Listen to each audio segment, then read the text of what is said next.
this is Lisa Clark, and we are on Mardis Gras Mask part 15. Oh, we are getting close to the end. Yay! If you've stuck with me this far, I super appreciate that.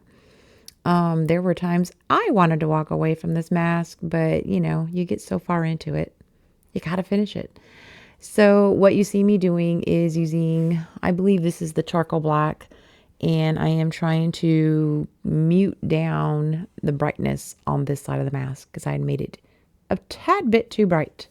So, yeah, and then I'm going to just finish outlining the swirlies, the gold swirlies on the mask, do a little bit of shading around the edge of the mask so that it all kind of is cohesive and makes somewhat sense. Is what I'm going for. So yeah, it's coming along. It almost has a hint of looking like stone to me, like a marble or something. I don't know. But anyway, that's what I'm doing here. I am just toning all this down because I got it a bit too bright, too light colored. So I'm trying to get it just a little bit darker using small circular motion. Obviously the video has been sped up quite a bit, but I did want you to get the idea of what I was doing and how it became what it did at the end. So yeah, just small swirly circular motion and highlighting where it needs to be highlighted with the black, making things pop a little bit better. Yeah.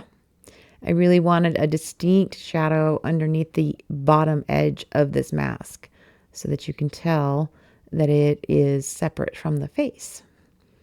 So that was the purpose of the emphasizing the shadow on the underside, on the bottom of those swirlies of the mask.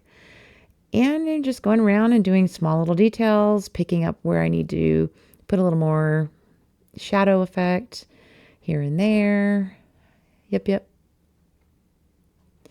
That's what that's all about. Adding the gold, yellows, oranges, and tans to the skin portion to give it some texture. I don't want it flat. I want it to have some texture. You can barely tell what I'm even doing there with the lips of this person, but the details are there. It matters to put in those little details, make it all kind of go together.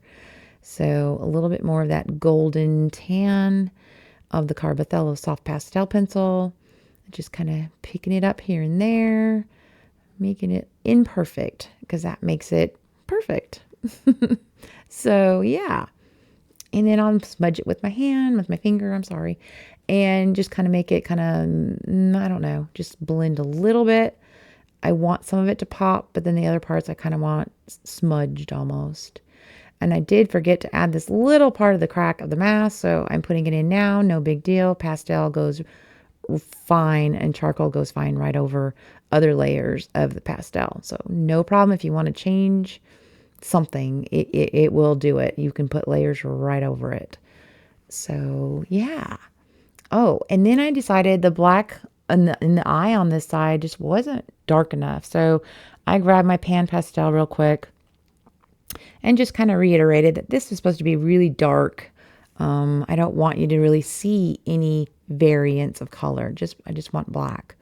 So that's what I did. I just retouched that. It happens. When you're using soft pastel pencils, you'll get dust all over everywhere, on your project, on your desk, in my case, my keyboard. But yeah, so you do have to do some touch-ups here and there. If you want a dark appearance on something, you're definitely going to have to go over it again. Here I'm just using the gold again to give a little bit of texture to the edge of this mask to make it a more three-dimensional feel. And I am just about done. Little details, that's all that is left. So I think there's one more video left after this one. Maybe two, but pretty much I think it was just touch-ups on the very, very last one. That's about it for 15. Stay tuned. Have a great rest of the day. Bye.